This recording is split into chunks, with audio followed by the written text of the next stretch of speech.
Israel has confirmed that it launched this attack. We have had suggestions from the Israeli Prime Minister's office that this was in retaliation to, as he put it, the attack yesterday, the terrorist attack yesterday, as they call it here in Jerusalem, and also other attacks in Gaza that it says Hamas is responsible for. So they seem to be basically confirming that this was an active plan that Israel had put into place. In fact, it had a code name. It was called Day of Judgment. And one other thing that the Israeli Prime Minister has come out and made it very clear, or wanted to make very clear and underline, is he put out basically a post online saying that that today's action against the top terrorist chieftains of Hamas, this is what he's calling them,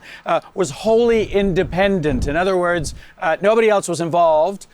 Even though we have been hearing that the United States could well have been informed ahead of time and may have even given their approval.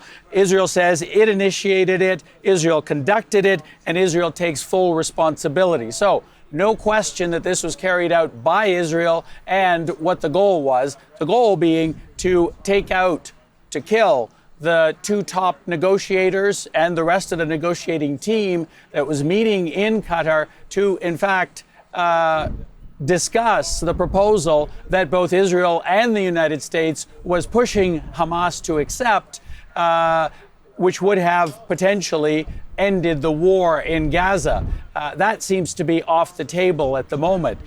We have heard all kinds of criticism, all kinds of condemnations now. You mentioned Antonio Guterres from the UN, who has said that this is not the way to come up with a ceasefire. This is the way to destroy it. Other parties have also stepped in here. Significantly, many in the Gulf itself. The UAE, which was one of the first partners that Israel had recently and was touted as the opening of some sort of Mideast reconciliation. Well, they have criticized this strongly. Saudi, which was going to be the next country that Israel was going to establish strong relations with, they have also criticized this strongly and said that they're going to give Qatar whatever support that it needs. And Turkey has accused Israel of state terrorism. So not a popular move here, but it seems as though Israel, of course, knew about all of that and was prepared for the consequences. And Sasha, this is just one of the major developments in the region today, because also there's been an escalated evacuation warning today when we're talking about Gaza City. Israel, for the first time in the latest round of fighting, is warning all civilians out of all areas of Gaza City, not just some neighborhoods. This has been a controversial military takeover. What do we know about this operation? Well, the operation seems to be going ahead. Last few days, we have seen a lot of air action, a lot of airstrikes on Gaza City, some of the biggest buildings there, tent cities, other residential areas that Israel has been hitting in advance of what it has said is going to be basically an occupation of Gaza City, one of the last major areas that its military is not holding permanently.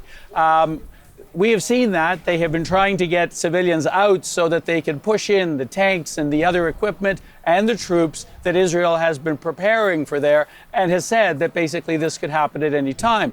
Now, one of the goals of this ceasefire deal was supposed to be to prevent Israel from going in and potentially causing a lot more civilian casualties. Well, that seems to be off the table now, because without Hamas negotiators to discuss this deal, it seems highly unlikely that it's going to go ahead, which means that all of those tanks, those troops, and those planes overhead are likely to continue with whatever plans Israel has in the coming days to take over Gaza City. Thanks for the latest on this, Sasha. That is the CBC's Sasha Petrusik in Jerusalem.